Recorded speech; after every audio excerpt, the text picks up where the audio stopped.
నువ్వు నువ్వు ఎమ్మెల్యేగిరి ఇంకో 3 ఏళ్ళు ఉందంటున్నా, 3 ఏళ్ళలోపు ఇవన్నీ పూర్తి చేసుకున్నాం మంచిగా.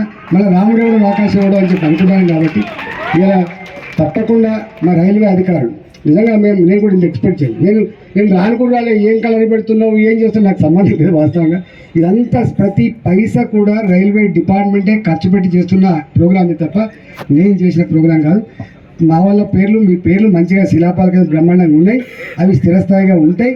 ఇవి చేసినావు కాబట్టి ప్రాంత ప్రజల గుండెల్లో కూడా చిరస్థాయిగా ఉండాలని చెప్పి నేను కోరుకుంటున్నా. నేను మళ్ళీ ప్రజలకు ఒక విజ్ఞప్తి చేస్తుంది, దయచేసి ఇప్పుడు ఆఫ్టర్ ఆల్ నేను ఇంతకుముందు చెప్పినట్టుగా మీరు ఆశీర్వదిస్తే మాకు వచ్చింది బాధ్యత. మేము కంటికి రెప్పలుగా కాపాడుకునే కర్తవ్యం ఉంటుంది.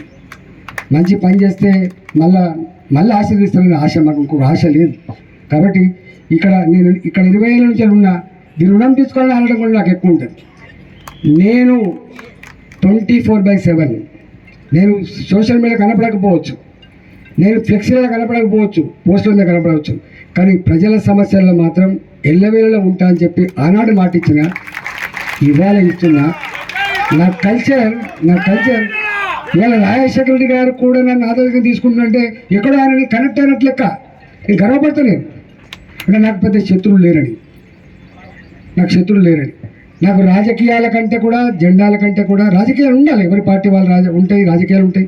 కానీ ప్రజల క్షేమమే ఎజెండాగా బతకాలి లీడర్ అంటాడు, ప్రజల సంక్షేమమే ఎజెండాగా బతకాలి లీడర్ అంటాడు. కాబట్టి డెఫినెట్గా ఇవాళ మా రైల్వే అధికారులకి మళ్ళీ మా రాజశేఖర్ గారు కూడా ఈ పళ్ళ మీద ఆయన వస్తే తప్పకుండా తొందరగా ఈ వారం రోజుల 2 కూడా పెట్టుకుందాం. రాజశేఖర రెడ్డి ఇప్పటి లెక్క కాకుండా కొంచెం మంచిగా పోదాం. ఇక ఫస్ట్ మీటింగ్ కాబట్టి ఇట్లా అయింది, ఇక మళ్ళా జరిగేది మాత్రం మంచిగా పెట్టుకుందామని చెప్పి మనం చేస్తూ ఇంత గొప్పగా విజయవంతం చేయడానికి వచ్చిన మా గౌరవ కార్పొరేటర్లు ఇక్కడ ఉన్నారు చాలామంది. గౌరవ కార్పొరేటర్లకి, పార్టీల నాయకులకి, మీడియా మిత్రులకి, కాలనీ పెద్దలందరూ కూడా పేరు పైన నమస్కారం చేస్తూ సెలవుస్తున్నా. జై తెలంగాణ, జై తెలంగాణ, భారత్ మాతాకి.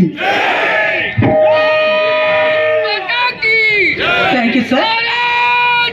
సోదరి మల్లారా, అల్వాల్ మరియు బొలారం రైల్వే స్టేషన్ల మధ్య రోడ్ అండర్ బ్రిడ్జ్ 739కి అదనపు వెంటు ఏర్పాటుకు సంబంధించిన శిలాఫలకాన్ని అన్వేషించడానికి వేదిక మీద ఉన్న అతిథులందరినీ ఆహ్వానిస్తున్నాను.